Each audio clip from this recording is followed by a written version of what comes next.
We don't even hold the local people that are in our community accountable anymore. Our mind shifts, and that's why emotional narratives dominate headlines, brothers and sisters, because emotional people are easy to influence than thoughtful people. Welcome to Think for Yourself Friday with Damon K. Jones. This is where we challenge the narrative, question everything, and focus on results over emotion. Peace and blessings, everybody. This is Damon K. Jones here, and welcome. Good morning. This is Think for Yourself Friday, and we're talking about how do we empower ourselves by thinking for ourselves. This is where we challenge narratives, question assumptions, and examine truth through logic, outcomes, and discernment. Today's subject is one of the biggest problems in modern society. Emotion is not evidence. Just because something makes you angry does not make it true.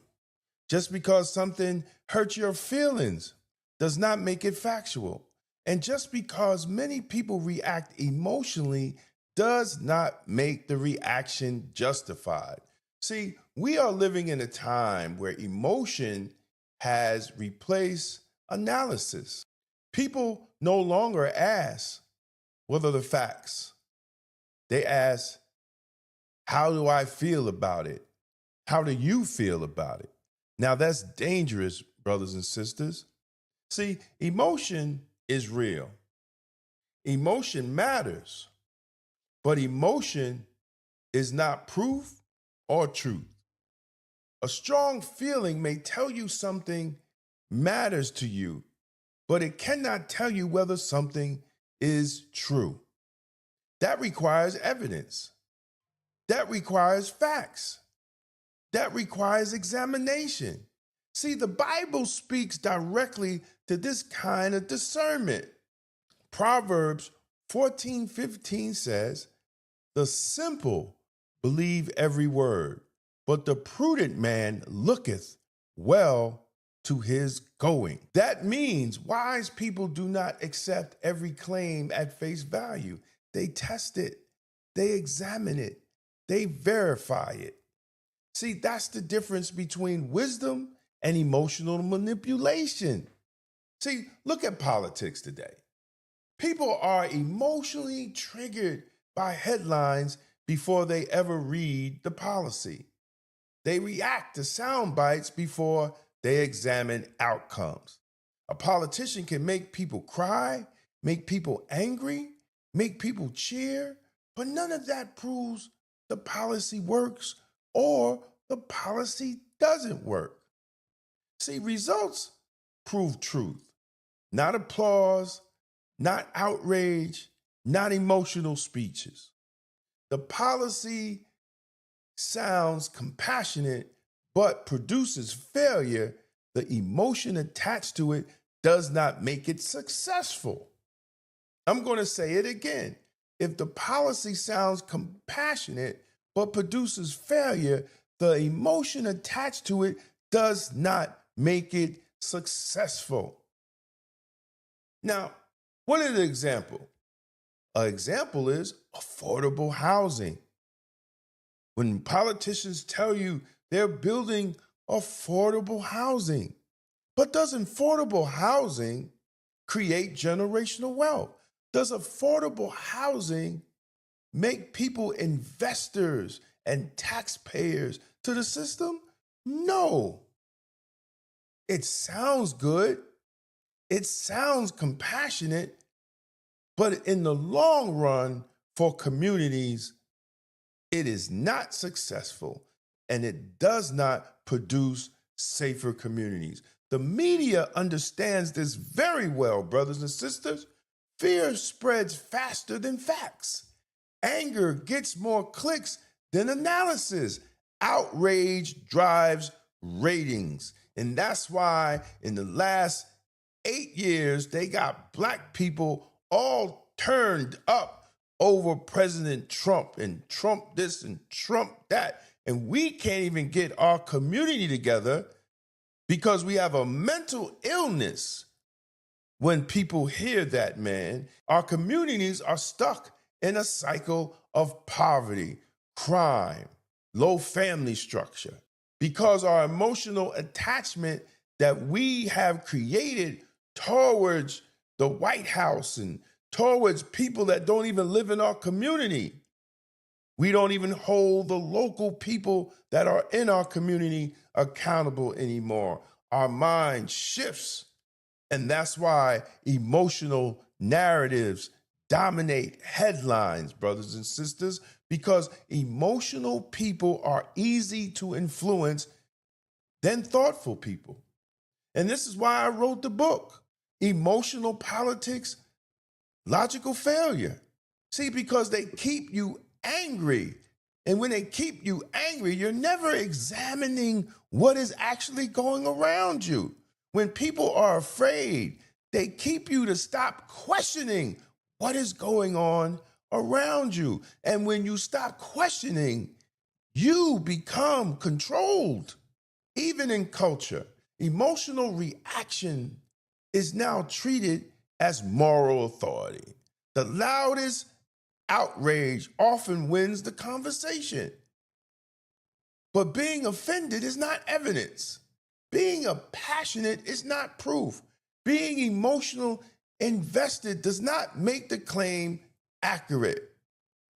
A tear is not testimony, brothers and sisters, and your anger is not an analysis of the situation, and passion is not truth. This is why so many public debates collapse into noise. This is why instead of we discussing the issues, the policy, it turns into being disrespectful to the person instead of addressing the actual policy or situation the person is talking about, because you are coming from an emotional state and you're bringing your feelings into the situation and you're not bringing facts. See, and this is why, brothers and sisters, spirit discernment matters. And 2 Timothy 1:7 says, "For God has not given us the spirit of fear, but of power and love and sound mind." A sound mind is disciplined.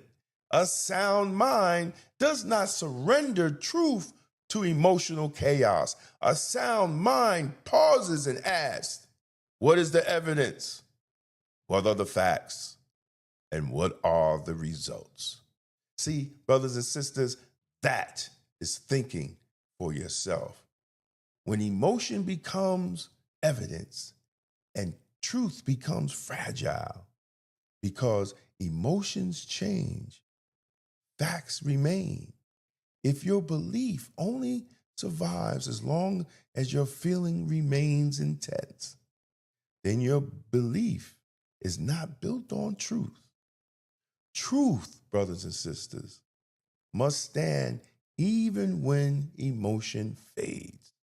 That is why real thinking requires restraint. Before reacting emotionally, brothers and sisters, ask yourself, what do I actually know?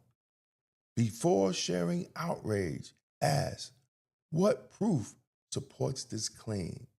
Before taking sides, ask, what are the measurable outcomes? Emotion has its place. Yes, it does.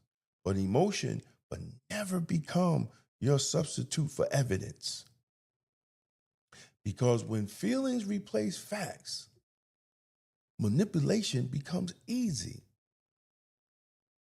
When you talk to a person and you're talking about the factual evidence and they say, this is what I feel, you know that they're coming from an emotional standpoint.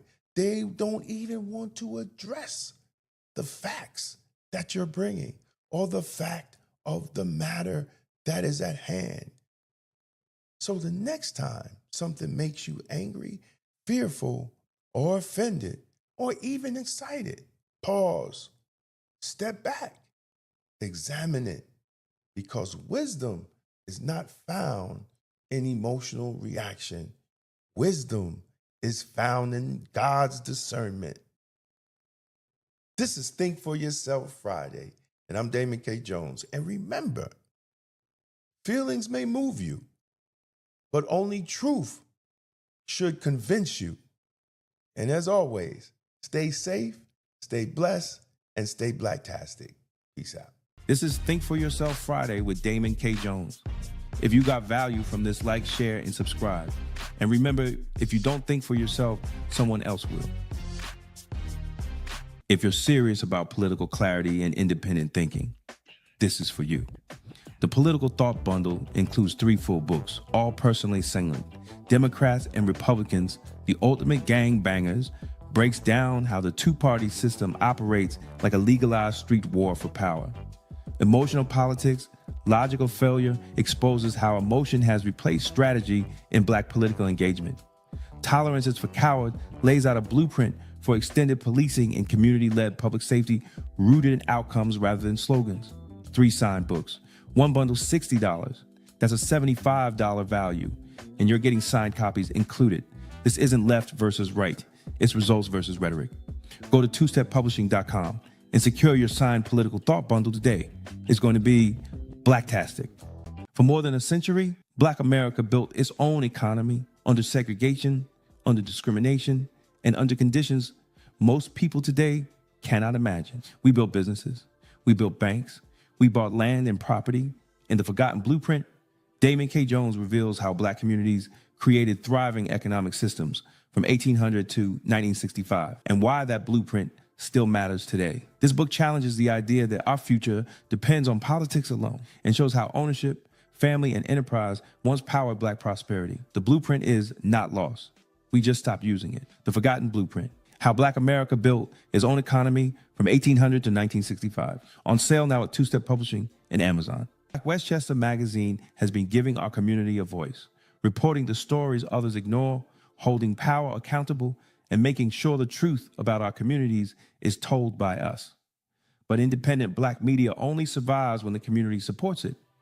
If you believe in real journalism, community accountability, and keeping Black voices strong in local news, we need your help. Your donation helps us continue covering the stories that matter: politics, education, justice, and economic empowerment right here in Westchester. Support Black media, support Black truth, support Black Westchester Magazine. Donate today and help keep Black media alive. Because Black-owned independent media is blacktastic. Black Westchester Magazine presents People Before Politics, the Sunday Rundown, every Sunday at 6 p.m. on YouTube. Join Damon K. Jones, A.J. Woodson, and Larnez Kinsey as they break down the biggest stories in politics, culture, and community from a Black point of view. No spin, no party loyalty, just logic, accountability, and outcomes. If it impacts Black America, we're talking about it. Tap in, subscribe, set your reminder. This Sunday at 6 p.m. is going to be blacktastic. This is Think for Yourself Friday with Damon K. Jones. If you got value from this, like, share, and subscribe. And remember, if you don't think for yourself, someone else will.